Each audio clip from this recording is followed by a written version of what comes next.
Welcome to KS&A's webinar by Dr. Shahal Rozenblatt. This webinar was postponed initially because of technical problems and then following up with the hurricane. This webinar is on executive functioning in X and Y chromosome variations. And on the screen is Dr. Rozenblatt's biography, so I won't repeat that, but I'm now going to turn over control of the webinar to Dr. Rozenblatt, and thank you very, very much for making the time for us. We really, really appreciate it.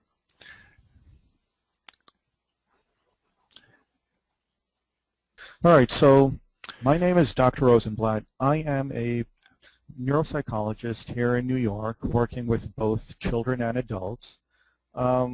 I first got involved with KS&A through Jenny Cover, and I've presented, I think, the second or third time that I'm presenting, and one of the, well, not a webinar, but this is my third time presenting for the organization, and I really appreciate the time that they've given me and you guys coming at such a late hour and taking time from your day to listen to me talk.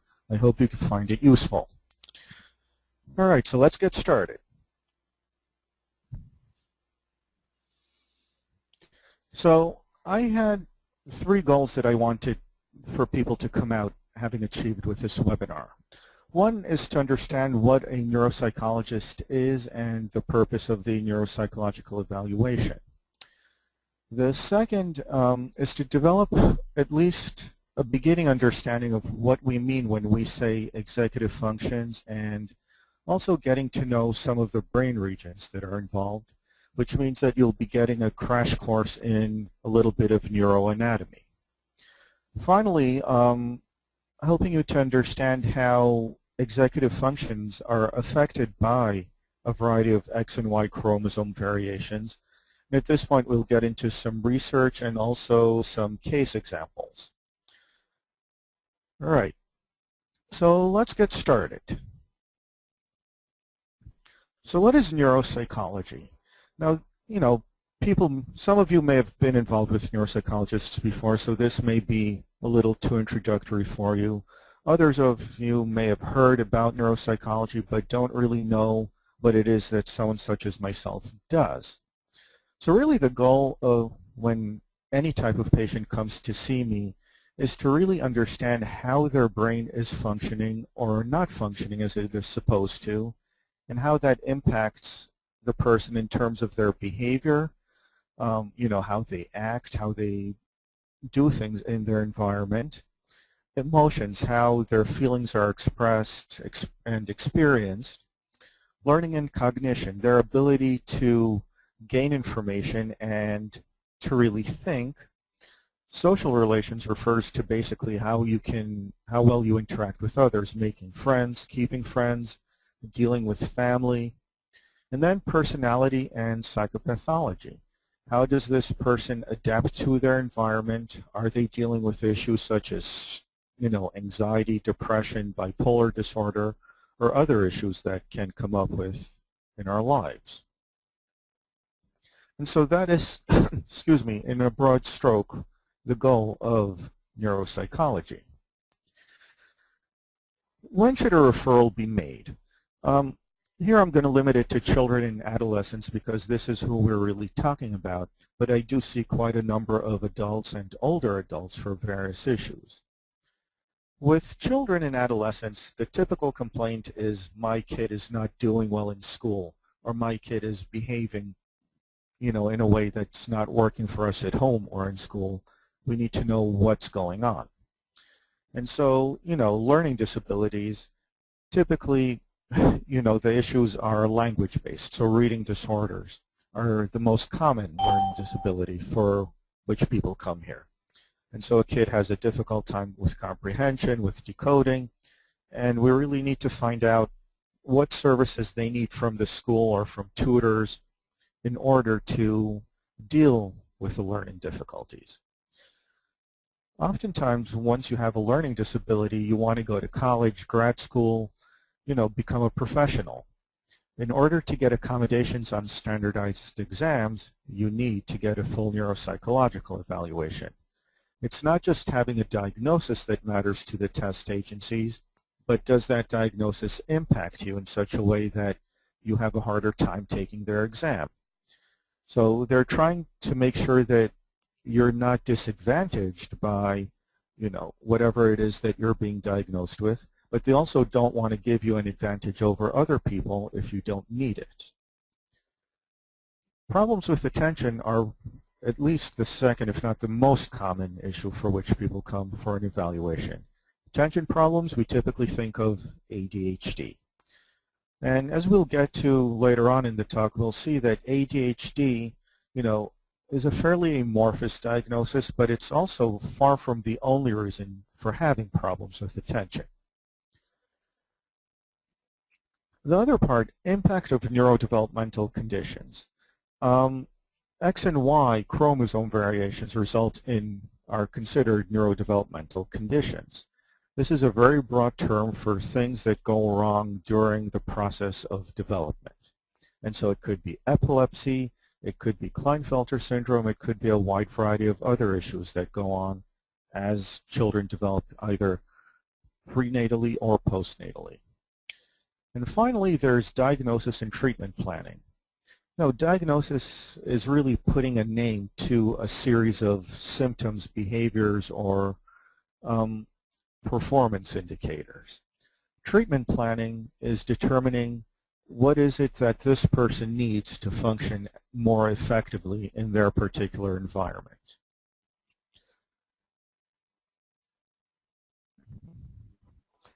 So what is involved in a neuropsychological evaluation? Typically, depending on the age, obviously younger children have much shorter evaluations than older children and adults, but the typical evaluation ranges from 6 to 10 hours worth of testing, including, a 1 to 2 hour clinical interview. The clinical interview, some people don't give it much credence. In my opinion, it's probably, as important as any test I administer. If I give you an IQ test and you perform poorly on it, for example, why do you perform poorly? It's the clinical history that allows me to get a context for where the test data fits. It allows me to understand how the data that I obtain during the clinical interview or that I get from review of other medical or academic documents fits into who the person in front of me is.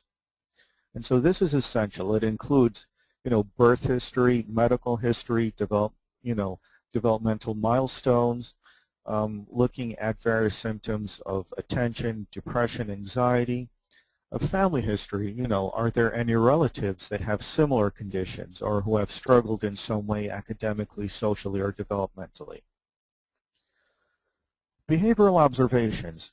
If I have a child sitting next to me who makes no eye contact, is not really focused at all on what we're doing, when I ask him a question, he responds to something related to his interest rather than what I'm asking, that's a behavioral observation that, leads me to believe something more is going on. How the person interacts with me. Do they speak fluently and spontaneously? Are they alert? Alertness, is the person falling asleep on me? They're not alert. If they're awake and aware, they're alert. Are they oriented to where they are? So oriented to person, place, and time. Do they realize they're in a doctor's office being evaluated? How do they react to that? How are they able to show their emotions in a way that is, attuned to the setting or not? So for example, someone who walks up to me and right away hugs me, as nice as it may be to be hugged by a patient, they just met me. That would not be a particularly appropriate behavior. If you come to me and then refuse to shake my hand, there's the opposite extreme, someone who refuses to make any type of appropriate social contact. Test administration, basically is what it says. It's the administration of a wide variety of tests, and we will actually get a chance to discuss some of the domains that we're looking at, although I'm not going to actually describe any of the tests. The last section of the report, of a neuropsychological report, is the findings, really taking all the data from the clinical interview, the behavioral observations, and the test data, and combining it to, to sort of paint a complete picture, or as complete a picture as can be painted from this information of the person that I'm dealing with. And lastly, and I think almost the most important part is, so we've got all this great data, we've got all these important findings, what do you do about them? And that's what the recommendation section is. Not everyone always gives one within their evaluations. My feeling, and many of my colleagues feel, that without this section, there's almost no point to an evaluation. If I tell you something's wrong and then send you away, have I really been helpful? If I tell you this is wrong and here's how you can fix it, then I've done something. In feedback with the patient and or family, this is my opportunity to meet with you, go over the results, make sure that you understand the gibberish that sometimes goes into these very technical reports. No matter how hard we often try to put these technical terms into language that everyone understands, it is data-driven and can be very tedious to read. This is my opportunity to help you understand what I mean when I say certain things, and for you to ask me any questions or to clarify things that you may not fully understand. It also allows me to clear up a lot of silly, stupid mistakes that I make, but we won't get into that.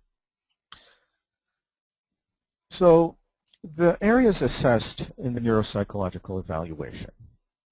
Intellectual functioning. Typically we think of IQ, how smart is the person? My opinion, and a growing number of us have this opinion, is that IQ, besides the fact that parents, you as a parent really want to know, is my kid smart or not, and the school's wanting to have an IQ test, this is not really a particularly important part of the evaluation. Unless you need to get into a gifted program or you're dealing with severe cognitive delays and need, for example, to get disability services, then IQ is not essential. It's also, I guess, needed by the testing companies. So if you want to get accommodations for the GREs, SATs, or LSAT, they require an IQ. It's kind of a silly requirement because very few people, for example, who are mentally retarded are going to be trying to take the test. And so IQ, whether or not you can be a super genius as far as IQ is concerned, but still have a learning disability, ADHD, or some other condition that impairs your ability to take the test under typical conditions. IQ, I believe, doesn't always tell us as much as we think it does, and therefore is not as important necessarily. Executive functioning. This is the crux of what our talk is going to be. And so I'm not going to spend much time about it right now, but we will definitely get into all of these areas that you see. And, for the purposes of the evaluation, the executive functioning component often determines how much testing I can do with a person to begin with. Without relatively intact executive functioning, I'm pretty much guaranteed that other areas that I evaluate will also appear to not function effectively. Memory. All of us adults who are getting a little bit older start talking about how we're forgetful, we can't remember names, we can't remember what we did a few minutes ago. This is memory. Your ability to sit and absorb information. Some of you are sitting here, you're absorbing everything that I'm saying, it's all sinking in, you're going to remember it forever. You guys have better memory than most of us. Others of us, if we don't write it down, a lot of it will be lost. And so it's the ability to attend to something and retain it over time. And so you can do it verbally, if I give you a list of words, cowboy boots, car, jacket, and continue talking for a while, give you more information, ask you to tell me what the words are again, cowboy boots, car, jacket. I hope I remembered the 3 words. That would be immediate memory. So I give you the words, a short while later, I ask you to repeat them to me. immediate recall. You can do the same thing visually by showing you a series of objects, ask you to remember them, and later on ask you to recall which objects I showed you.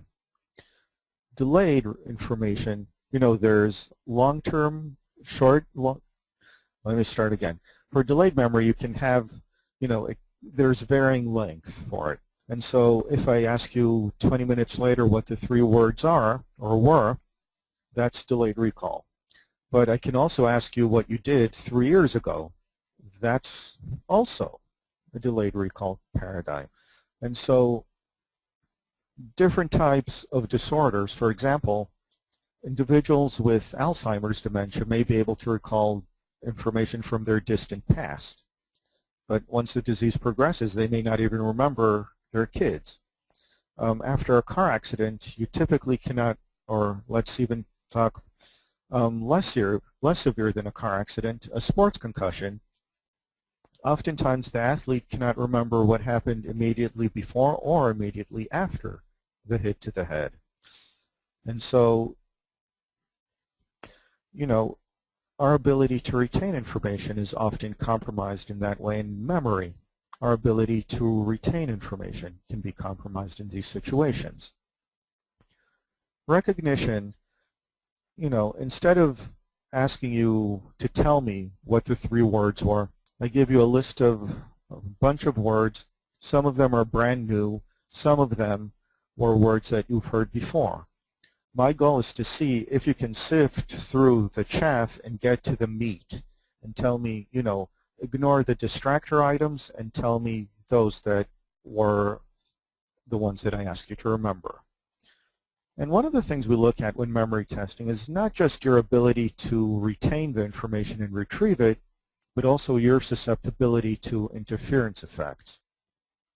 How well you ignore the junk that is around you, the interference, and focus on the important components. Again, if I'm going quickly or you have questions, I'd be more than happy to answer them later on. Speech and language. This is an extremely important component of every evaluation, looking at how well you understand what I'm saying to you.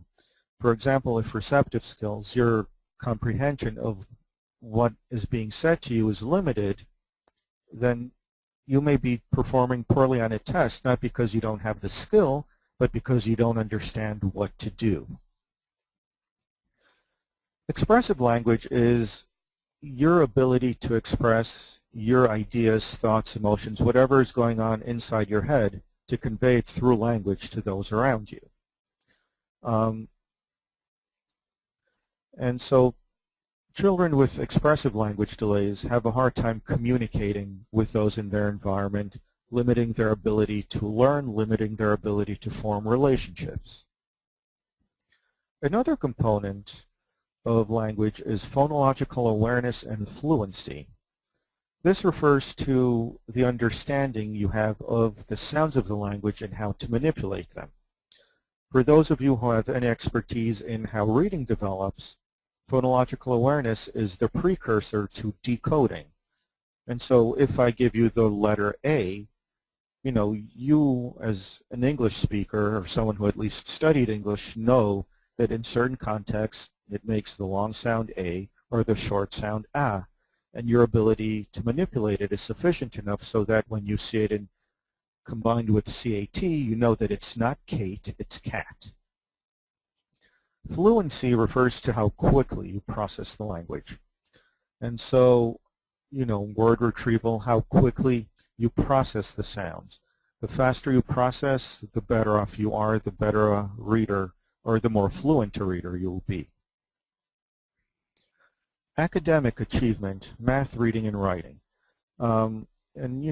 Since reading is the most common issue, again, when looking at reading, we look at decoding skills, we look at reading fluency, how quickly you read something, and then we look at your ability to understand what you read.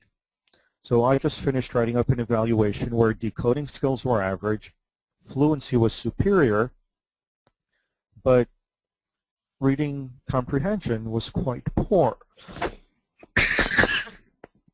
Excuse me.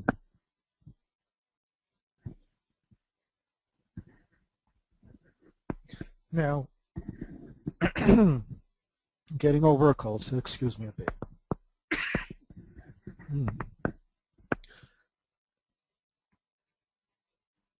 Okay, so reading comprehension is your ability to understand the material in front of you. And with writing, too, we look at spelling, we look at sentence construction, your understanding of grammar, and your ability to include appropriate content in what you write. Math, we look at, word problems versus number problems. Are you able to do the procedures, or are you making careless mistakes? If you hear me hacking away, I hope you have good editing. Thank you. So, motor skills and coordination. This is an area that's often neglected in evaluations, but, think about, especially for boys, how important, for example, gross motor skills are. Especially for individuals out on Long Island, to the city to some degree, but Long Island parents are crazier than city parents when it comes to sports. And so I get many kids who are on 2 or 3 travel teams. They're looking for scholarships for college even though they're only in elementary school. Without good motor skills, you can't get to that level. But even for getting organized sports, if you're having trouble riding a bike, if you can't catch a ball, if you can't run as fast as your friends, they're not going to pick you to be on their team. And so who cares if you're a good soccer player, but if you're not good enough to play with your friends, it excludes you from important boy activities. Fine motor skills. And so, you stick a crayon or a pencil in a kid's hand and you expect them to write. Now my handwriting is, I guess chicken scratch would be a good term to use. For me to have you read what I write, if I don't type it, you're not reading it. And so when you're dealing with fine motor skills, forming the letters requires fine motor skills. Tying your shoelaces requires fine motor skills. Eating on a plate without staining your shirt requires fine motor skills. And so these are, they seem simple, they seem, what does that have to do with neuropsychology? It's extremely important for day-to-day functioning, whether emotional, social, or just getting through the day. Visual, spatial, perceptual, motor. And by the way, Jim, if we're running out of time or you need me to speed up, let me know. We're going spatial, just fine. Perceptual, motor. Okay, great. So again, this is related to the motor skills. So for example, if you have poor fine and gross motor skills, you're going to have some difficulties in this next domain. It's looking at your ability to draw. It's looking at your ability to determine the spatial location of things. How do you perceive things visually? How do you plan and organize the visual components? And this is important, for example, for math skills, which are very visual. It's important for science skills, which are very visual. And again, it's important for athletics and for just dealing with our environment because we are very visual individuals. Adaptive functioning, looking at social skills, your ability to interact with other people, your ability to develop friends. You get, especially if children fall on the autism spectrum, they may be extremely interested in being your friend, but they just don't have the ability to do it. So they invade your personal space, they have a conversation with you, but only about their interests, or they simply shy away and withdraw. Daily living skills. Can this person take care of their hygiene, food, health in a way that's appropriate to their age? Again, communication skills. Beyond receptive and expressive skills, can you go to the store and make a purchase? Can you hold a conversation with someone? Do you know when someone's having a birthday to say happy birthday to you? And finally, personality and psychopathology. Looking at things such as depression, anxiety, mental health related issues. When this person gets angry, do they say, hey mom, I'm feeling kind of angry right now and let's take a time out, or do they blow up and kick a hole in the wall? So all of these are essential components for a complete neuropsychological evaluation. Without any of these components, or if some of these components are missing, you've got an incomplete picture of the person. So what is a neuropsychologist? Any psychologist must have either a PhD or a PsyD, or I left out an education doctorate. In New York State, there is no such thing as a neuropsychologist. We're all licensed as psychologists. But you cannot call yourself a psychologist in New York without having that license. And so for me to say I'm a psychologist, it means that I am licensed as one. Otherwise, I'm violating New York State laws. And it varies from state to state. There are some states that do require certification to prove that you're a neuropsychologist. In New York, it's not necessary. But when you go to someone and you ask, hey, I need my son evaluated, you can ask them, what are your credentials? How do I know that you are who you say you are? And so some of us, actually a very small number have gone through accredited doctoral programs that specialize in neuropsychology. When I was going through grad school, there were maybe one or two really good ones in the country. Now there are many more. And so most of us went through clinical psychology programs, which is what I did, and received several years of postdoctoral training through a fellowship. And so, as an educated consumer, you want to make sure that when this person says, I do neuropsychological testing, well, any psychologist can say they do it. What are the credentials that they have? In fact, you don't even need to be a neuropsychologist to administer many neuropsychological tests. MDs can do them. School psychologists are also allowed to do them. But, you want to make sure that you get someone with the appropriate level of training and experience. So here are some definitions of what neuropsychology is. So according to the American Psychological Association's Division 40, which is the one that is the neuropsychology division, it is a licensed psychologist with expertise how learning and behavior are associated with the development of brain structures and systems. And so the question is, what does that mean? I'm not sure I can tell you what that means. The definition that I prefer is the one right below. So again, it's a licensed provider with a doctoral level degree in psychology who applies intervention services and principles of assessment based on the scientific study of developmental theory and behavior, and relates that to normal and abnormal functioning of the nervous system. And so again, that's a complicated definition, but what it means is that, to become a neuropsychologist, you not only need to know clinical psychology, but you have to have a good understanding of central nervous system development, as it occurs in the typical child and as it occurs in a child with, atypical development. And so, being able to understand how X and Y aneuploidies affect typical development or differ from those who don't have those allows us to understand what we can expect academically, socially, and on neuropsychological testing.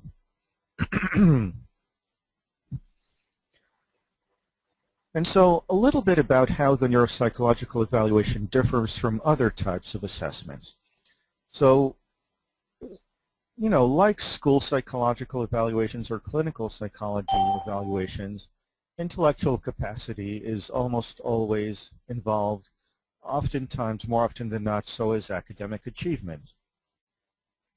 The goal of the neuropsychological evaluation and what makes a neuropsychologist more qualified in this respect is that we're really trying to relate the test data, the clinical history, to brain functioning.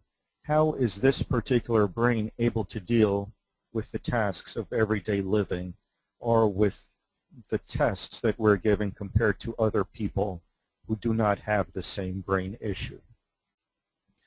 And just as an aside, there is now a whole field of school neuropsychology where there are, I know of one school neuropsychologist who was trained at a PhD level to become a school neuropsychologist.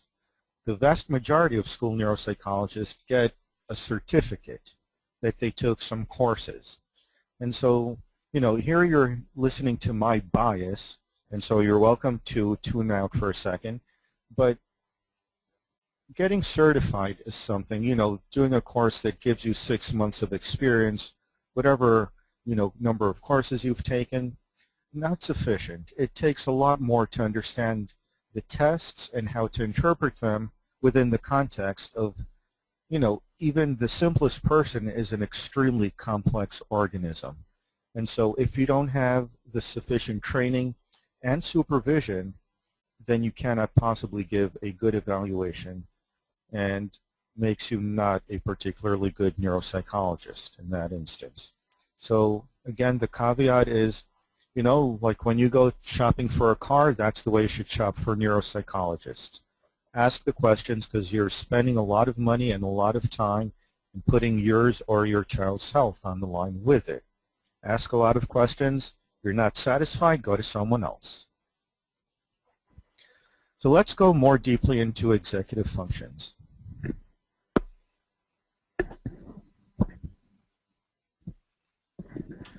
So let's first get a definition. The capacity to generate adaptive behavior autonomously in the absence of external direction, support, or guidance.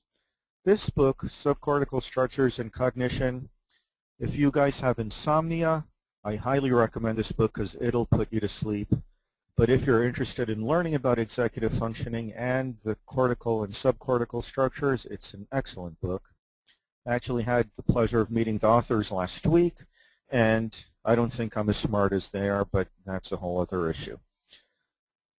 So what does that mean, the capacity to generate adaptive behavior autonomously in the absence of external direction? In English, it's the ability to choose the right response at the right time without having to rely on someone else to tell you what to do. And so, you know, you're at work, you have to get things done. You know, someone can tell you, first you do this, then you do that, then you do that. You're not using your executive functioning, you're relying on them. If you're deciding, okay, here's my timeline, here are the things I have to do, this one is the priority, this one is not a priority, you're organizing your response. And by doing this, you are using your executive functioning to determine how to go about doing something and choosing the best overall strategy.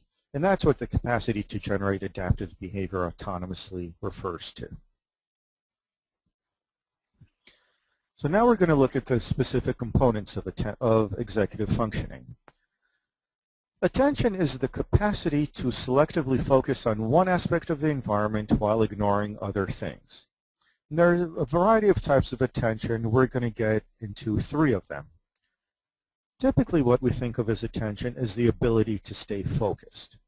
So, you know, a kid with ADHD comes into my office. You know, my son can't stay focused on homework. He goes all over the place. But when you stick him in front of video games, you know, he can be there all day long. Now, maintaining attention requires you to stay in front of the tasks that you're required to, math homework, television show, dinner table, without being distracted by things that are going on. And so if I'm trying to hold a conversation with you, but the train is going outside the window and you're looking outside, you're not hearing what I'm saying. You're being distracted. You're not maintaining your focus. The other component of attention that's extremely important is your ability to shift your attention from one thing to the next. Now, the distractible kid is constantly shifting their attention. They're not able to stay on task. The person who perseverates gets stuck on a particular thing and cannot shift away from it. And so you run into these children who, you know, will only talk to you about a certain topic of interest, or will ask you a question repeatedly despite getting the same response. They are perseverating. They're not able to shift their attention to the next thing. I recently evaluated a 6-year-old child with autism, and we were doing a math component of an achievement test. And he was getting to these extremely complicated problems that he should not have been able to do, but he was doing them. And we got to one problem where, he could not do it, and he was getting frustrated, but I could not stop him.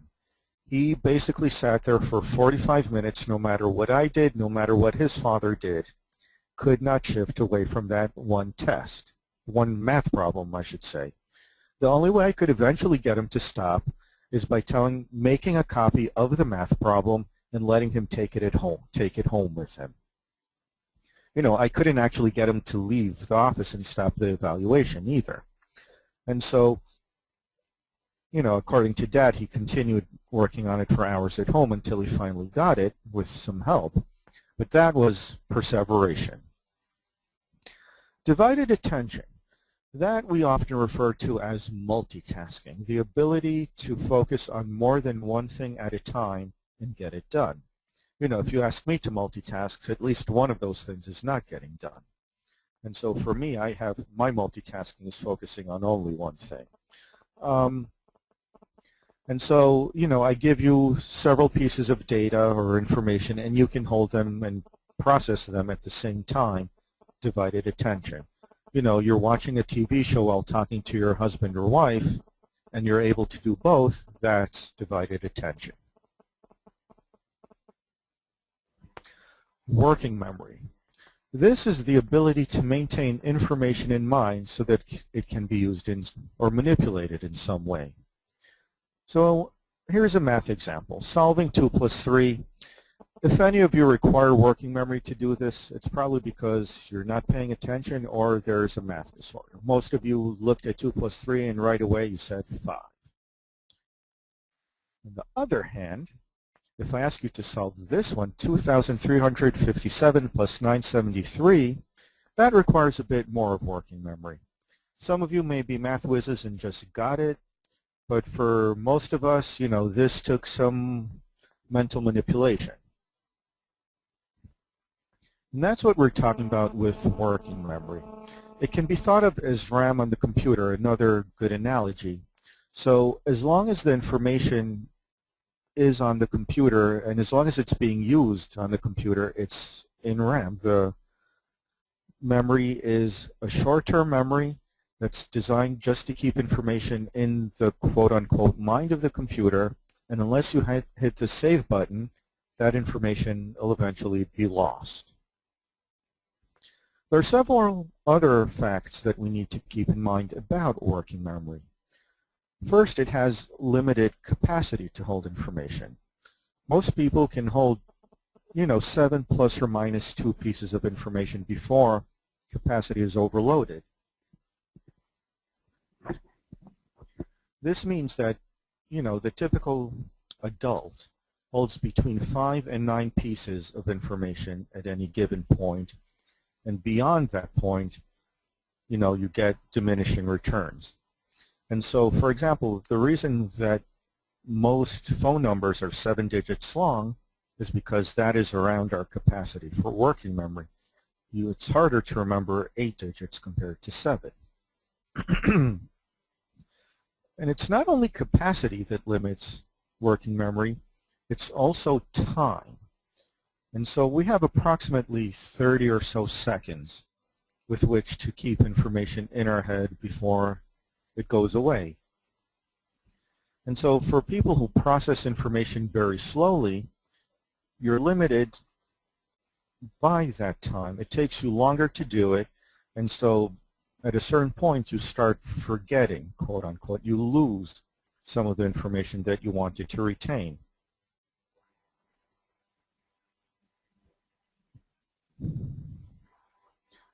Response selection. This refers to the ability to choose an appropriate response to a particular situation, while response inhibition refers to preventing less effective responses from being used. So we're looking at 2 things: your ability to select the right response and your ability to not select the other responses that could be competing with it.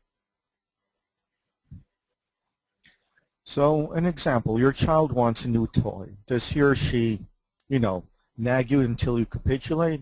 You know, when my sister and I were younger and I wanted to go to Toys R Us, I would have my sister nag my father because I knew that almost guaranteed we each get a new toy. And so at a certain point he said, fine, just leave me alone, and you know, I'd get a new video game, she'd get a new doll. You know, stealing money to buy a toy.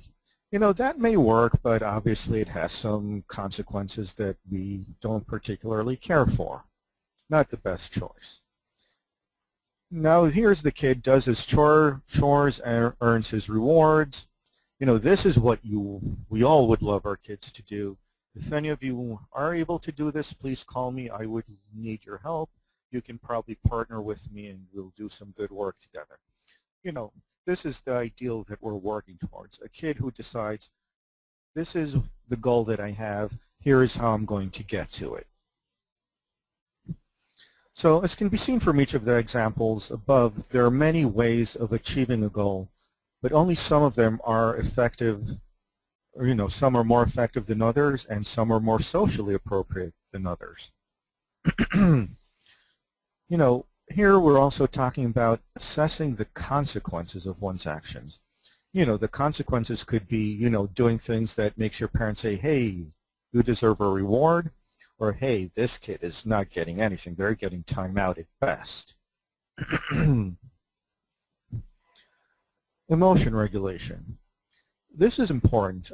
It's your ability to control and modulate your reactions to a particular situation in a way that fits the environment.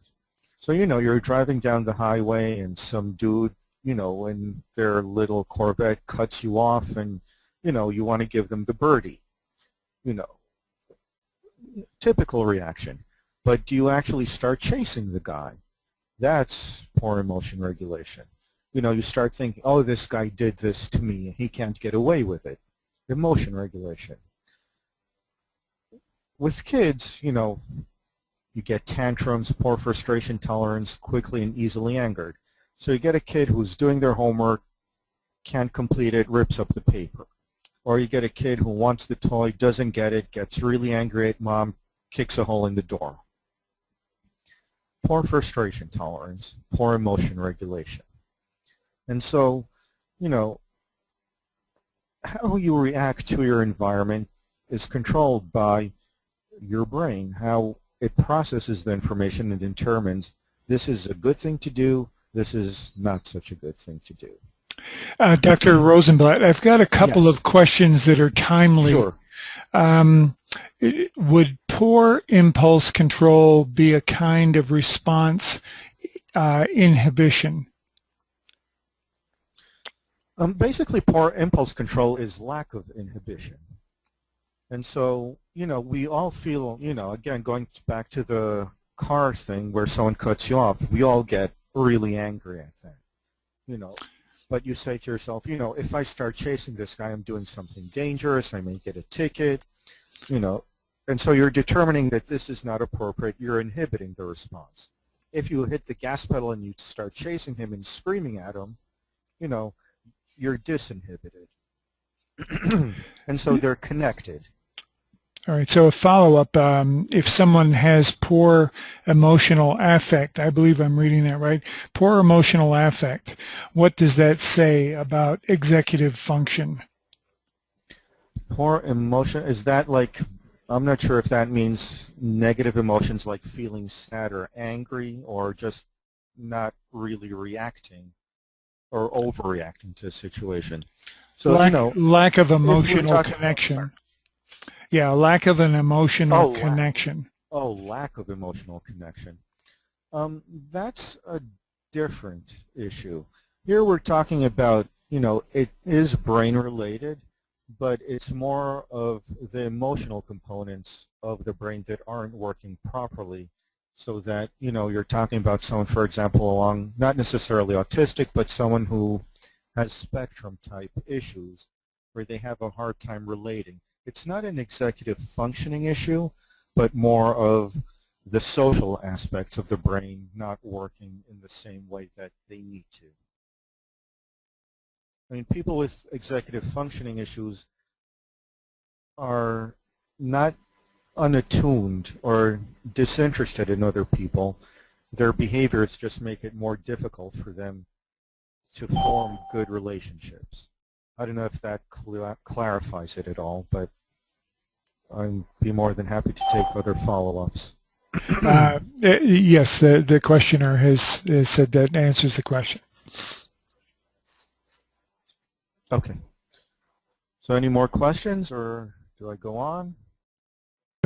Go on. There are some other questions stacked up that probably belong more toward the end. Okay. So planning and organization, this is where a lot of us, start complaining about the kids. And what does planning and organization refer to? First it means that you know what the problem is. You can't plan and organize for something if you don't know what it is. Thinking through the various options. Again, if I have to go somewhere, what is the best route to get there? Thinking through the various solutions. Do I take the highway? Do I take other roads? What are traffic conditions like? Excuse me. Determining the consequences. So if I do A versus B, what is the outcome going to be? Making a real cost-benefit analysis. And so examples are tasks that require planning and organization, chess and poker.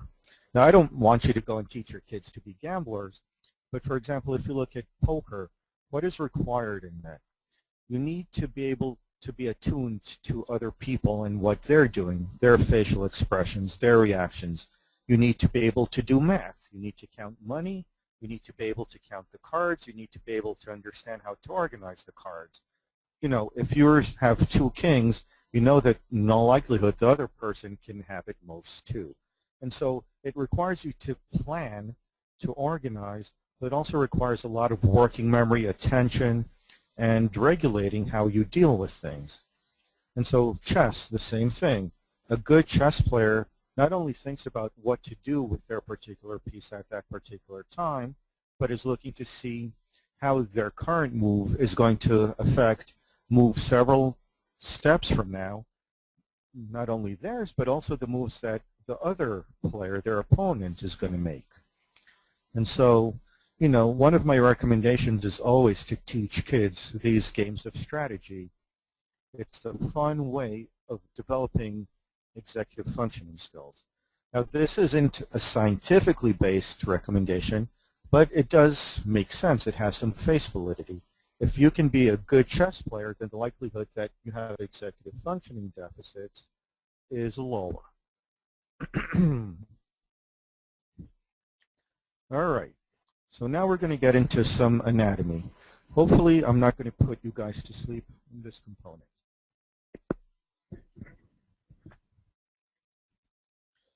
So here we're looking at the right hemisphere, and the parts that we're interested in, the dorsolateral prefrontal cortex here at the top of the brain, where the purple area is. And then if you look down the screen, the orange highlighted part, the orbital frontal cortex. Here we have the left hemisphere view. If you look to the left, the dorsolateral prefrontal cortex, again in purple, towards the front of the brain and the top. This part of the brain is extremely important in executive functioning. It's involved in maintaining and selecting what we focus on. And so damage to this area, you're going to be inattentive and jumping from one thing to the next. It is also involved in the initiation of thought and action.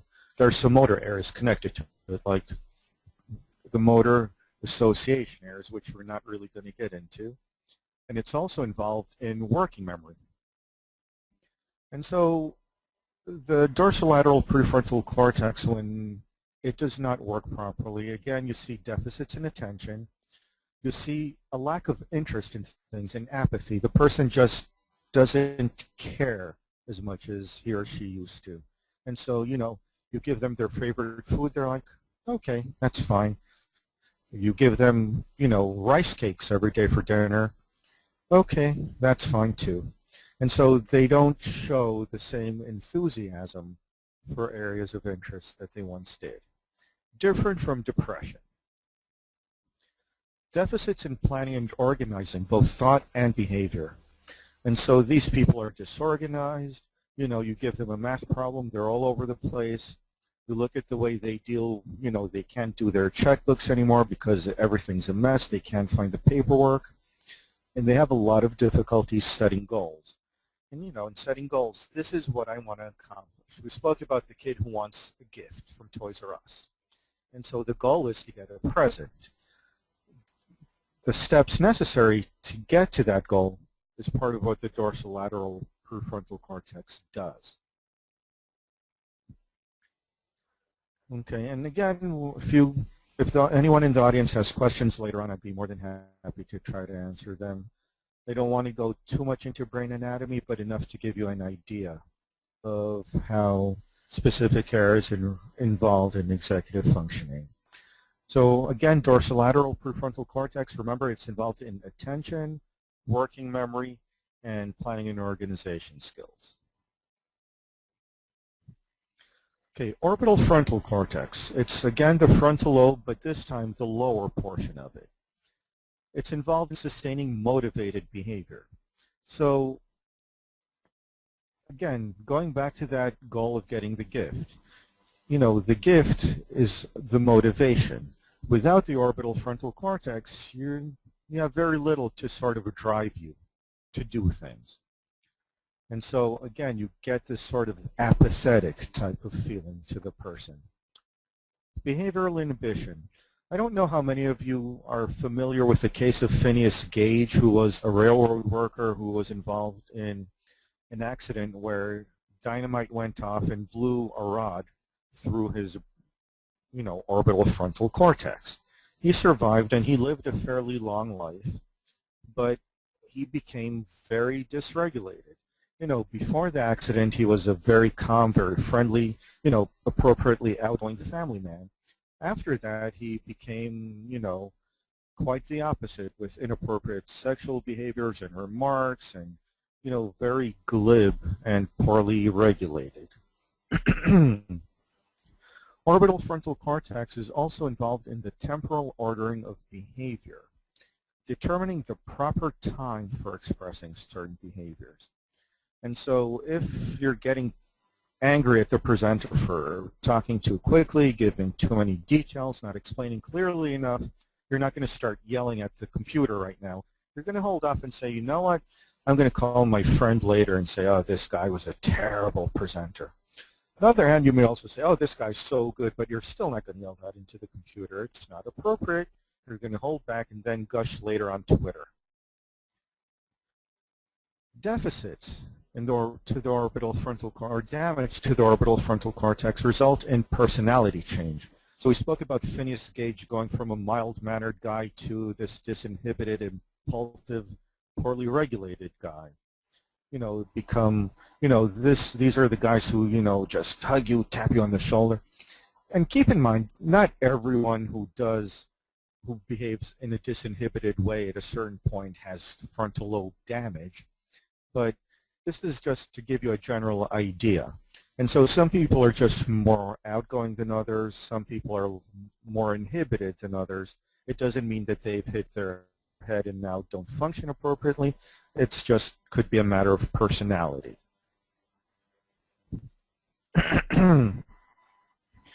Basal ganglia. This is a complicated picture. You don't need to remember all of it. Just remember the general functioning or purpose of the basal ganglia. Now, the basal ganglia refer to a variety of, you know, brain areas that are involved in executive functioning.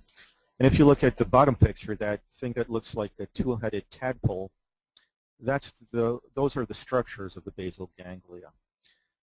They serve as gatekeepers that allow relevant information in and keep out less relevant information. And so that means, you know, you're constantly being bombarded with stuff. Even if you're sitting alone in a dark room in front of your computer listening to this lecture, you know, you've got other thoughts that want to creep in. You've got other things going on, the blinking of your computer. All of these things can interfere with your ability to focus on this presentation. Your basal ganglia help keep those things that are not relevant at the time from intruding on your consciousness, so to speak. And just to mention a couple of areas, the head of caudate, located in that little brown circle towards the top of the page, you see the squiggly purple arrow, is involved in early parts of learning. And so, you know, your caudate nuclei are lighting up right now because this is new information. You know, it's at least aspects of it are new to most of you. And so when you're learning something new, whether it's information or action, the head of caudate is involved. It's also involved in recognizing context. And so you've been in a situation before and you get involved in that similar situation again. The caudate says, aha, here's what worked last time. Here are some of your options this time. It also biases the prefrontal cortex, that's what PFC refers to, prefrontal cortex, to choose and implement the right strategy. And so you recognize the context, you have a series of possible responses, the caudate helps you choose the right one. The globus pallidus is involved in inhibiting the activity of the thalamus.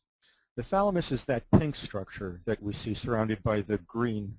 The green part is the caudate, the pink part is the thalamus. It is involved in inhibiting the thalamus and thereby preventing it from allowing certain actions or keeping certain actions back. It's a complicated structure, it's a complicated relationship. And so basically the thing to remember about something like the globus pallidus, if you choose to, is that it sort of is like a gatekeeper. When it's very active, the thalamus is less active, and so we do not act. When the globus pallidus is inactive or less active, the thalamus is disinhibited, it sends signals to the cortex, and we do something. I hope that's clear. It took me a while before I got it too, so if you're not feeling not so smart now, most of us who specialize in this stuff are with you in the same boat. Now the cerebellum, you know, that's the part located towards the back of your head, a little lower down. It's that little bump towards the base of your head, of your skull. It's one of those structures that's really often thought of as something that's involved in motion or in movement as opposed to thinking. But if you really get into the literature on the cerebellum, it's extraordinarily important for cognition. It actually does not discriminate between movement and thought. It treats them both as the same thing. Its job is to refine behavior by detecting, or not just behavior, but also thought by detecting errors.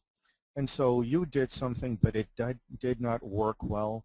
Let's refine the movement. Let's refine what we do. It's the part of the brain that learns to do things through practice. And so, you know, you're a baseball player or you're playing baseball for the first time. Some guy throws the ball at you and you're swinging the bat, you're unlikely to hit it. The cerebellum is involved in refining that motion so that at a certain point you become as good as, well, I was going to say Alex Rodriguez, but many of us Yankee fans disagree. So let's pick a good baseball player. You know, that guy doesn't think about hitting the ball. He doesn't have time to.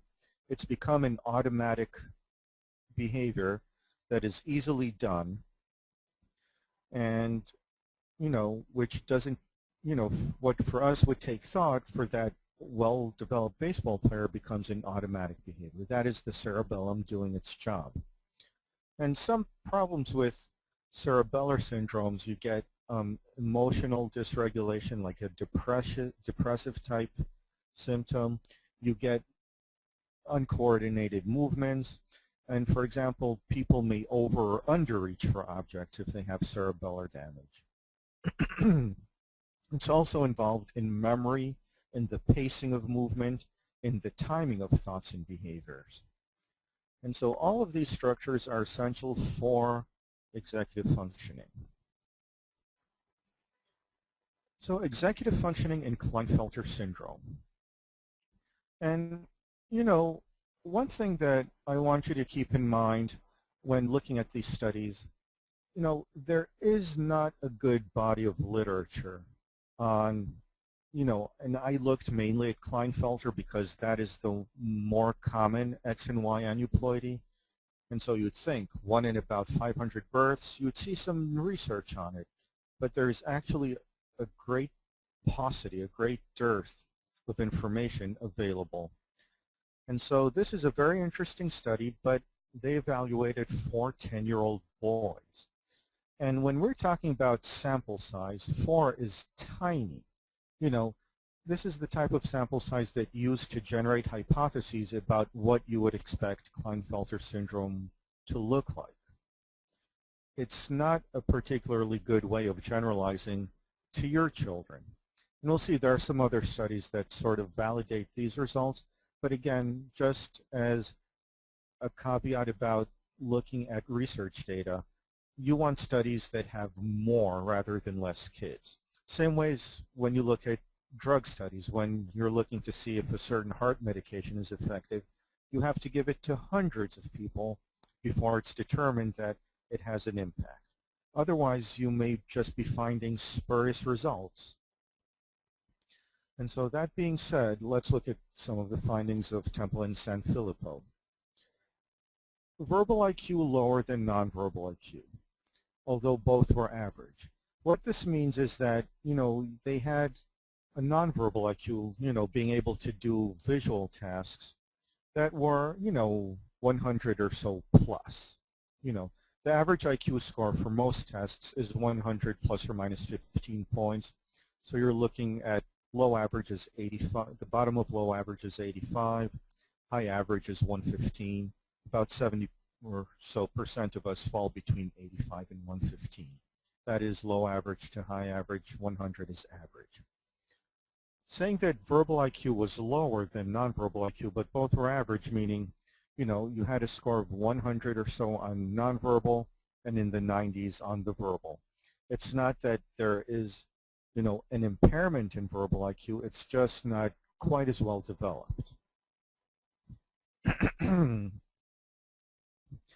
this instance, all 4 boys, as far as executive functioning is concerned, showed difficulties with, showed intact concept formation. And so how are 2 things alike? So if I ask you how a piano and a harmonica are alike, they don't look alike, they don't sound alike, but there is some underlying characteristic that makes them alike. They're both musical instruments. They had intact problem solving. And so, I ask you to complete a particular pattern, or, not referring to math problems, but a situation where you have something that needs to be done in a certain way and you're able to come up with a way of getting it done. They are also good at task shifting, moving from one thing to the next, which means shifting of attention, and they're able to plan ahead and do things as effectively as kids without Klinefelter syndrome. Where they had difficulties, inhibitory skills. The 4 kids in this study were less able to regulate their reactions to situations. They were more easily angered, they were more prone to tantrums, more difficult to regulate how they dealt with their environment. They tended to be distractible, and so if they're sitting at a fairly tedious task such as completing homework and the TV is going, they're more likely to be distracted by the TV. Cognitive flexibility. This is referring to your ability to sort of think outside the box. And so if I give you a task, in determining, let's think if I can come up with a good example of flexibility. And so I teach you a set of rules, then I ask you to perform a task, and you do fine. But then I take that task and I change the rules on you. Are you able to deal with that complexity? Are you able to switch what you've just learned to something new? That requires cognitive flexibility. If you've been in a situation, you did something that worked before, but it's not working now, can you change the way you're dealing with that situation so that you become effective, or do you keep trying that same thing over and over and over despite lack of positive results? And so concept formation, problem solving, task shifting, and planning were okay. Inhibitory skills, distractibility, and cognitive flexibility were impaired relative to non-Klinefelter's kids. Fales et al. Evaluated 21 men with Klinefelter syndrome. They did not find any instances, they didn't find greater likelihood of impulsivity, global attention impairment, or evidence of nonverbal reasoning impairment. They did find that verbal working memory was an area of weakness, encoding or learning of new information was an area of weakness, and again, cognitive flexibility was a weakness. And so these 21 men with Klinefelters, did not blurt out things that were necessarily inappropriate.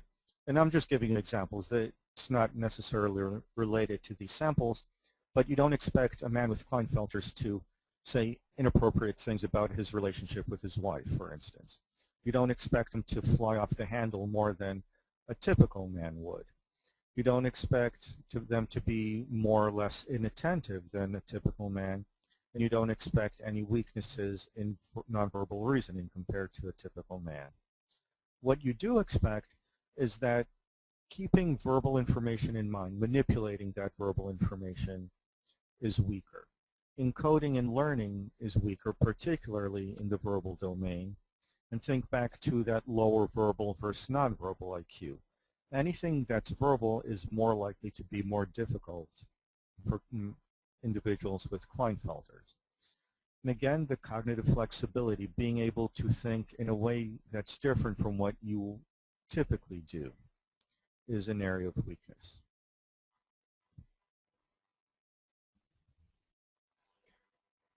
Bruning et al. Evaluated 51 children and adolescents with Klinefelter syndrome again. And we'll get to a couple of non-Klinefelters research papers, but there are even fewer of those. So here we're looking, this is a study that looked at the problems that Klinefelter's boys are more likely to experience. And they found that social and language development, as well as regulation of emotion and behavior, were at-risk problems. The social and language I want to say a little bit more about. It's really difficult to form relationships with anyone if your language is not intact. And so how do I communicate with you? Even if I'm deaf, I'm using sign language. And so language is our way of interacting with people. If your primary way of interacting with people is impaired, i.e. language, then social interactions are going to be affected by that.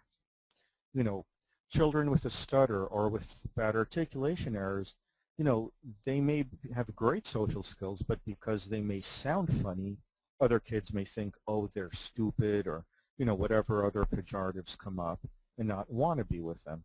So language, receptive, expressive, and how it sounds affects our ability to socialize. So if you look a little bit further down the screen, 65% of these children with KS had a language disorder, whether receptive, expressive, or combined. 63% had an attention disorder, and about a quarter had an autism spectrum disorder. And so you can see that the genetic variation is often associated with other factors that could further impair a child's ability to function effectively. And so if we again look at the language disorder, 65% of the kids of parents who are listening to this talk are likely to have a language impairment, and this can affect, again, your ability to communicate with others. But if you're looking at dyslexia, dyslexia is a language disorder. You're just unable to process the sounds properly, phonological awareness. And because you cannot process the sounds properly, reading and writing are affected. And so you're more likely to see such learning disorders in children with and adults with KS. ADHD is a very common, it's comorbid with actually a tremendous number of disorders. And so you see a lot of ADHD in nearly any disorder just because attention and executive functioning, which are almost always impaired in attention disorders, are so easily affected by impairments in any brain area. If you look back to the anatomy section, we're talking about the whole frontal lobe. We're looking at some structures deeper in the brain that are all necessary for executive functioning to be intact. If any one of those areas is not working properly, you're going to look like you have some type of attention disorder. And so, the genetic issues give rise to neurodevelopmental issues with the brain, and hence you get such a high level of attention problems. Autism or autism spectrum disorders, most of the Klinefelter's kids that I've worked with will not meet diagnostic criteria for autistic spectrum disorders, but a quarter do. And, one of the biggest issues are, in order to be diagnosed with an autism spectrum disorder, you need deficits in social development, social skills, and language. And so without those two being there, you don't have an autism spectrum disorder. Because kids with KS often have the social and language impairments, they are more likely to fall on the spectrum. And, we can discuss later if anyone has questions, comorbidities or erroneous diagnoses even. So this time we're looking at several groups of aneuploidies. We're looking at boys with 47XYY and those with KS compared to age-matched controls. And so, we spoke about, and a couple of studies did find issues with impulse controls. Here we do not see any differences between the three groups on measures of impulse control. And so they were all as well regulated as the typical developing boys. The boys with the KS, but not the XYY group, had more errors of inattention. Now here they're using a very specific test called a continuous performance test, which is typically computer-administered test. Some of you who have done evaluations with me or with other neuropsychologists may recall some of these measures. And so we're looking at, errors of inattention refers to basically responding or failing to respond to the target. And so the computer is flashing a bunch of items on the screen, only some of them are targets. The Klinefelter's boys had a harder time than the other two groups responding to them. And so they made more errors of inattention. Reaction time and variability. Reaction time, I ask you a question, how quickly do you respond to it is your reaction time. And the computer measures this in milliseconds. And so the computer flashes the item and you click or don't click based on the item. The computer measures how quickly you do it. The variability refers to the consistency that you react. So some people are consistently fast or consistently slow, but others become variable. When you're variable, it means that your reaction time is either speeding up or changing or slowing down over time, and so it goes up and down. It's not consistent, it is more variable, and that's also a problem. Tests of executive functioning, color word interference. Again, we're talking about your ability to inhibit a simpler response that comes more naturally for one that is, less or more, that is more complex and less easily done. And so our impulse is to do the easier one that comes more easily. It's just something we've learned to do. If you have a good inhibition and switching skills, you're able to say, okay, and you're not saying this consciously, but you're stopping yourself and you're making the response that is needed as opposed to the one that is easiest. And so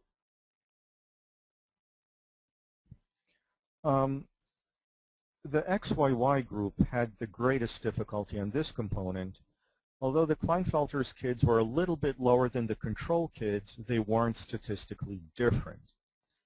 So the XYY group has greater difficulty on the inhibition and switching components than do the KS kids and the typically developing kids. So I wanted to quickly talk about the profile of two children with Klinefelter's syndrome. I'm going to give you almost no background information just because I don't know if the parents are going to be on this talk or the kids are going to be on the talk, so you are not going to know, and so very little background information. Both of the kids were diagnosed fairly young. Now, just to quickly discuss standard scores, we're looking at the second column of numbers, you know, where you see the 94, 78, 104. I said I wasn't going to talk about tests. Well, here we are going to talk about tests. TOLDX refers to the Tower of London. It's basically a test where I show you a pattern on one set of pegs. You have to make it on another set of pegs that's in front of you in as few moves as possible, following a certain number of rules. I time you on this test. I time how long it takes you to get started. I time you on how long it takes you to complete it. I look to see how many rule violations you commit. You know, do you move too many at a time? Do you put the wrong number on a certain peg? You can see that the way to look at, you know, it's a little complex, but you see that the scores are quite different from each other. Whenever you look at standard scores, the average score is 100 plus or minus 15. So again, 85 to 115 is low average to high average. You see the total correct score is 78 for this boy, actually adolescent. That means that he solved only one item within the expected number of moves, which puts him at the bottom 7th percentile. He did quite poorly. On the other hand, you look at the total number of moves, the score right above, it's 94. A kid who gets so few right, but then is able to show only an average number of moves, to me that means that he is basically jumping in too quickly to the test. He's starting to move around, move the marbles around, but he's not thinking about the best approach first. He's not planning and organizing his approach. As a result, you look at those 266 scores, solution time and total time, that means he worked extremely slowly. And so because he takes so long to process things, he's a very inefficient and problem solver who doesn't really think through what he's going to do. The Stroop word reading and the trail making test, the next two tests, you see a lot of low scores.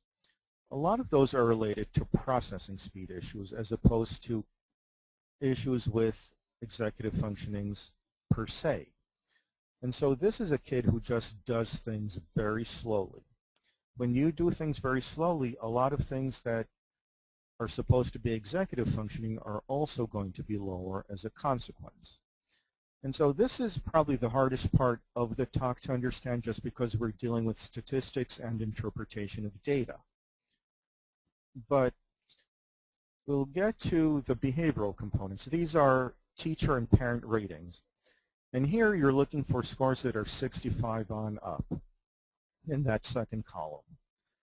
You know, we're talking about a score called a T-score, which has a standard deviation of 10 and average score of 50.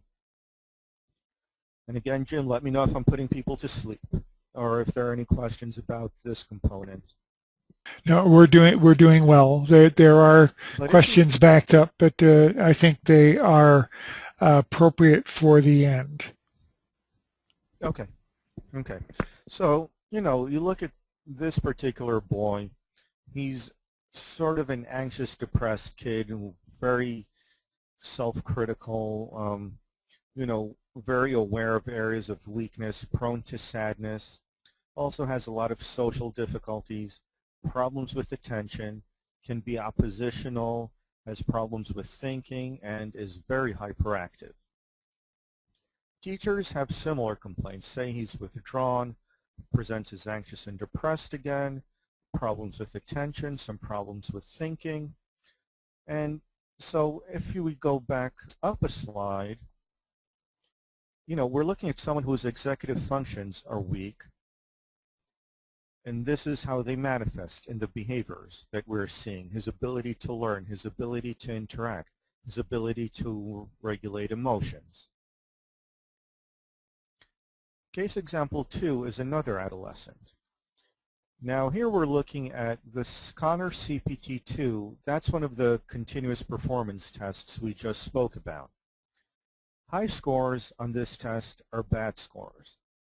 If you look at the scores that this person got, they are way, way high. I mean, I don't think I've ever seen scores this high. This kid just could not do the test. And so, this kid was poorly attuned to the test. He made a lot of errors of omission, which means he was unfocused. He made a lot of errors of commission, which means he could not inhibit or prevent responses to the non-targets. He also worked very slowly and inconsistently and could not adjust his response style when the test changed. But if you look at the Tower of London again, which is that peg with the marbles where I show you a pattern and you have to make it in as few moves as possible, this kid did well. And so his problem, here we're looking at the CPT-2, which we spoke about earlier. And again, this is the type, this person just could not deal with the computer-based test. His attention was abysmal. His ability to prevent responses to the things he wasn't supposed to respond to was abysmal. He worked extremely slowly and variably over time, which means that his attention waxed and waned over time. On the other hand, if you look at the Tower of London on the bottom, which is a problem-solving and strategic thinking task, he did very well.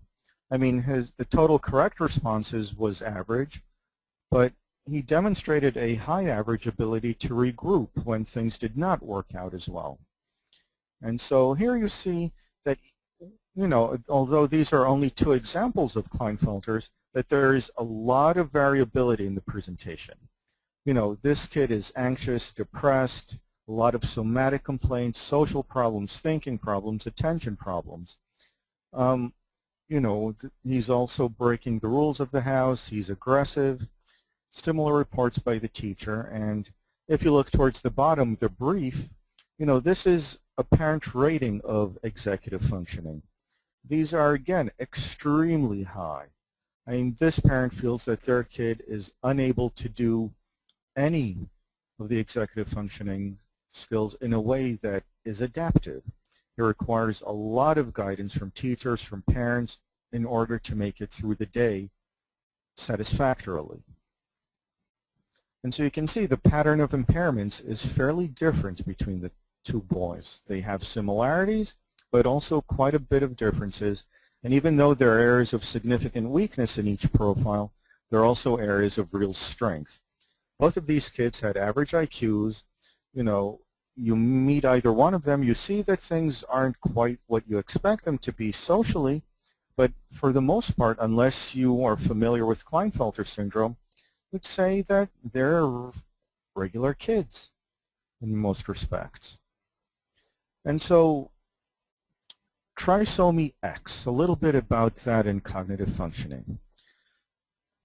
There's a lot of variation in presentation, ranging from kids who are mildly affected to the point where you don't recognize it, to profoundly affected where, physical, cognitive, and psychological issues are to the point where they cannot be without serious medical, psychological, and, academic assistance. Infants and toddlers are at increased risk for developmental delays, and what this means is that milestones aren't achieved as quickly.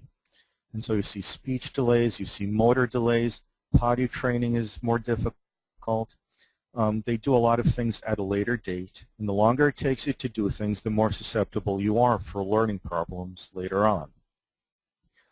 And so in the XXX kids, we see expressive language delays that are more severe than in receptive skills. They tend to understand better than they can express. Motor development, both fine and gross motor skills, tend to be weaker. But if you look at IQ, you can go from the intellectually impaired range, meaning what we would refer to as mental retardation, to above average IQ, to people who are very intelligent. And so the IQ tells us very little about any particular profile for trisomy X. You can be profoundly impaired intellectually, or you can be an extremely bright person intellectually. Attention and executive functions may be impaired, but it's not necessarily the case. And you see that ADHD is present in 25 to 35% of cases. If you want to find out more, and if my computer is willing to do more, basically badger Jim in Virginia about this. So conclusions. Individuals with X and Y aneuploidies, although we've spent the majority of the time talking about Klinefelters, tend to show language-based weaknesses. They tend to have average intelligence with verbal lower than nonverbal. Variable executive functioning, necessitating that each person be looked at as an individual. And so you and I may both have Klinefelters or some other X and Y aneuploidy and look very, very different on a neuropsychological profile. And so problem solving appears to be relatively intact in most instances.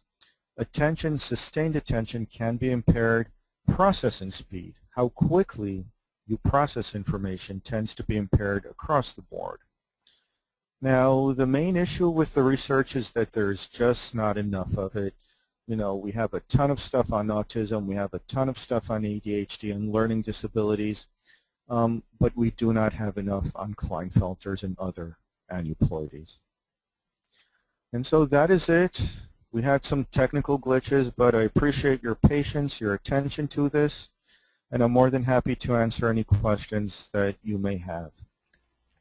Okay, well, I have two individuals, Tina and Maureen, who I'm going to open their mics selectively, but the first thing I'll do is two questions that we have that are just written that I think I can pass along. The first is from Carrie. And Carrie asked, does a speech pathologist work on components of dyslexia?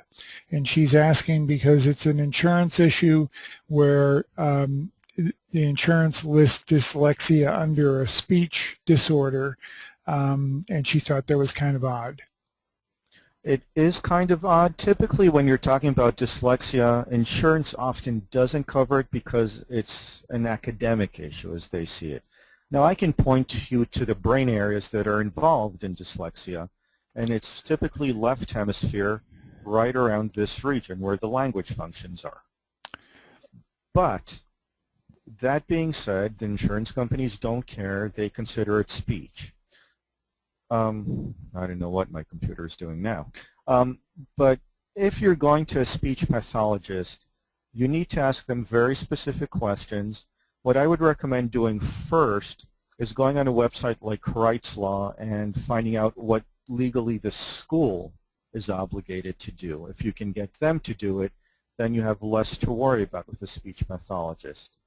If you're in a situation where you have to or want to go outside the school and the speech pathologist is the only thing covered by your insurance, ask them if they deal with multisensory training for children with dyslexia or reading disorders. If the answer is yes, find out what their training is. You know, the systems, whether it's Lindemuth Bell, Phonographics, Wilson, what they were trained in doing, if they're certified or not. If they tell you that they don't specialize in reading and learning disorders, then regardless of who pays for it, your child's not really going to benefit from it.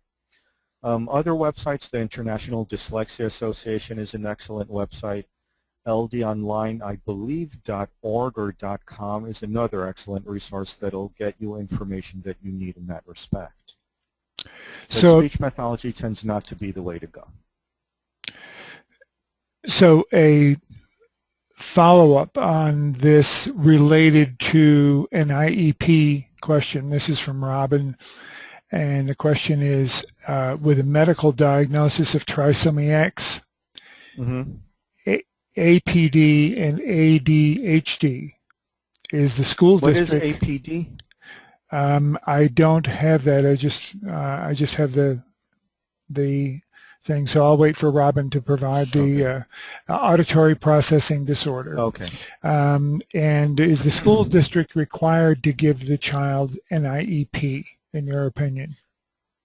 I mean, the medical diagnosis should entitle them to something, but because you don't really know what impact the genetic issue is having on academics, you know, that's part of the reason why you do a neuropsychological evaluation, determine what's going on. ADHD entitles you to Section 504. And again, Rights Law is a great website for that too, or CHAD is another good organization to get involved with.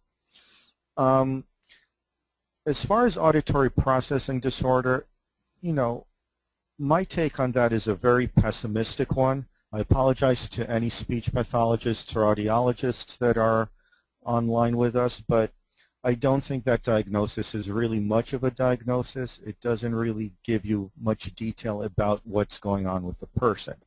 And so you may have a kid with Klinefelter's diagnosed with it. I've had men with brain tumors who've undergone chemo and radiation diagnosed with it. All it means is that when I say something to you, there's an issue for you to process that.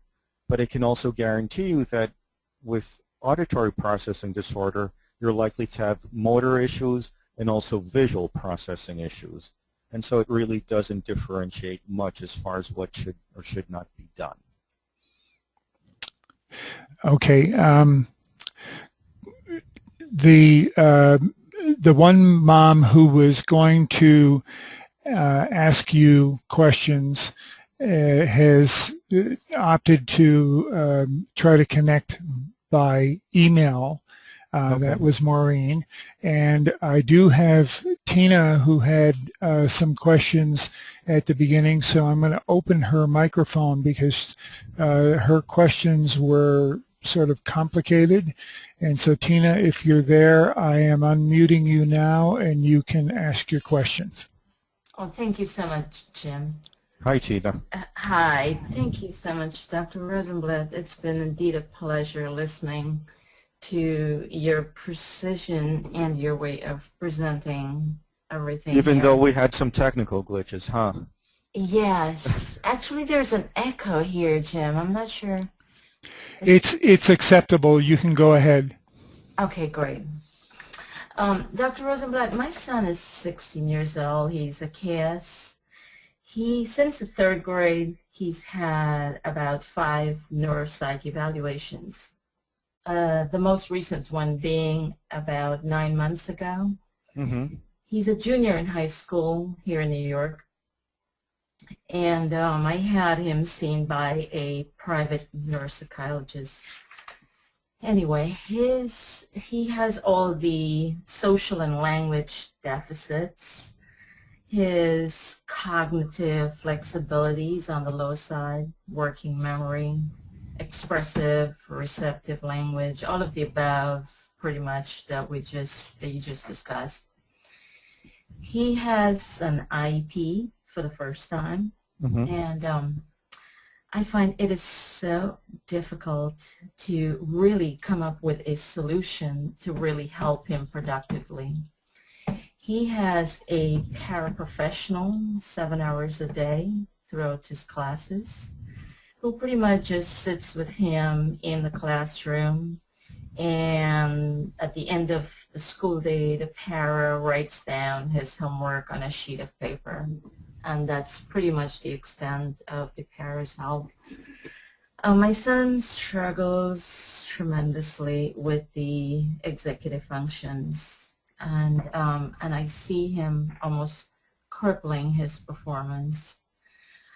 I'm not sure what's the best way to help him, or what's the best way that the school can help him in this regard. I don't think the schools fully understand the extent of our kids' problems with executive functions, because most of the times we get a response of, there are lots of kids with this kind of problem. Right, and so they're basically looking at your kid as a pain in the butt. Exactly. They've always looked at him like that. Right, and you know, it's sort of looking at the kid's behavior, and that's why if anyone comes to my office, it's rare that they'll ever get a diagnosis of something like oppositional defiant behavior disorder. There are certain ways that we have looking at kids that just makes them, you know, if your kid is just a pain in the butt, why should I do anything for him? It's not my problem that you raised such a kid. But if you look at it as a kid who, you know, I'm guessing at this point he's kind of frustrated with school. You know, he's seeing his performance lag. Even if he puts effort, he's going to fail. Yeah. And so if you're going to fail your math class, why put effort into failing? Just fail without effort. It's smarter, actually. What the school isn't doing is giving him the skills that he needs in order to do better. And so, you know, a para is great if, you know, he's got behavior problems and he needs to be kept under control. I don't know if that's the case or not. He does not. He's actually very laid back. He has attention deficit, but he is the complete opposite of hyper. So he's always been described as so he's more of the a pleasure type. to have in class. Right. Exactly. So is he getting any type of tutoring? From school, no. I have a private tutor for him for math, but there is no tutoring from school. And is the tutoring working? It works to a certain extent until a lot of the concepts are constantly repeated. Right. He eventually gets it. Yeah. Now, because of the attention issue, have you considered going to a neurologist or psychiatrist and discussing medication options? We have. He has tried about 5 different ADD pills. And so it seems like it is a very complicated issue, and you know, I'd be more than happy to talk to you, you know, separately from this discussion, so as not to reveal any more about your family than you would want to in front of a larger group. But don't hesitate to call me, write me an email, and I'd be more than happy to spend a bit more time with you and try to flesh out what to do. I will. I certainly will. Thank you so much. You're welcome. And that goes for anyone who's online. You know, if your question doesn't get answered, either time-wise or content-wise, feel free to contact me or Jim, and they'll contact me, and I'd be more than happy to give you guys a bit more time. All right, terrific. I have just one other question, and I know it's been answered to some degree, but Mary Ellen asked if it was essentially safe to extrapolate that more X's and Y's, for example, that variants would have these issues to a greater degree. Do you have any evidence of that? That would make sense, but there's, you know, the science behind it is, you know, there's very little science at this point for Klinefelters. And so there's even less with more rare variations. And so you can assume, but again, there's always a danger to assuming. And so it's really hard to say, you know, the worse the kid is, the more genetic deviations there are likely to be. And the more genetic deviations, the more you can expect behavioral, cognitive, and social issues to manifest. So yes, with a caveat after it. Okay, I am going to change presenters here. If you could just hang with us for another moment, Dr. Rozenblatt, and make sure that my screen is being shared.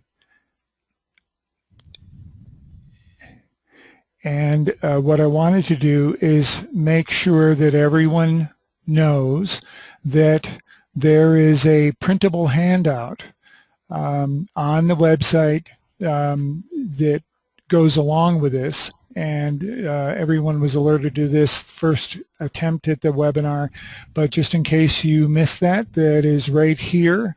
My mouse is hovering over it. Click here for printable handout. And this webinar will be, has been recorded. We will clean it up and edit it, so it will be available for viewing again. And before I finish, I do want to comment on something that Dr. Rozenblatt said, and that is about using rights law. Rights law is a terrific resource for legal intervention. There is also a group called the ARC, and the possibility that your child is considered developmentally delayed is repugnant to many, but I want you to understand that a large part of your leverage with the system is based on the Americans with Disability Act and laws built around a defined set of disabilities, which makes it challenging for our kids to be served because many of them don't demonstrate disability at the level that qualifies them for services of one sort or another. It leads to challenges in getting an IEP, for example. So rights law is good at that, but so is the ARC in your area, and it's just arc.org. And you can find resources that are excellent, especially for advocacy, literally side-by-side, hand-holding kinds of advocacy that can be very helpful to you. And I am now moving to another spot on our site, or other organizations and so forth. When this opens, if you haven't been here, note that it's under Knowledge, Other Organizations and Support Groups, and Resources, and you will find enormous numbers of resources here, both with other groups and with legal issues and so on. The rights law stuff is here, and I won't click this because it does take so long on my connection. So I have preached enough. I will go back to the screen for this webinar session, and I want to thank Dr. Rozenblatt for really sticking it out and making this possible. We sincerely appreciate your time and effort, and the information provided here tonight was just outstanding. Thank you so much. It was my pleasure. Some of the attendees are extending thanks in text messages as well. So thank you, and that concludes our webinar. I appreciate it. Thank you, everyone.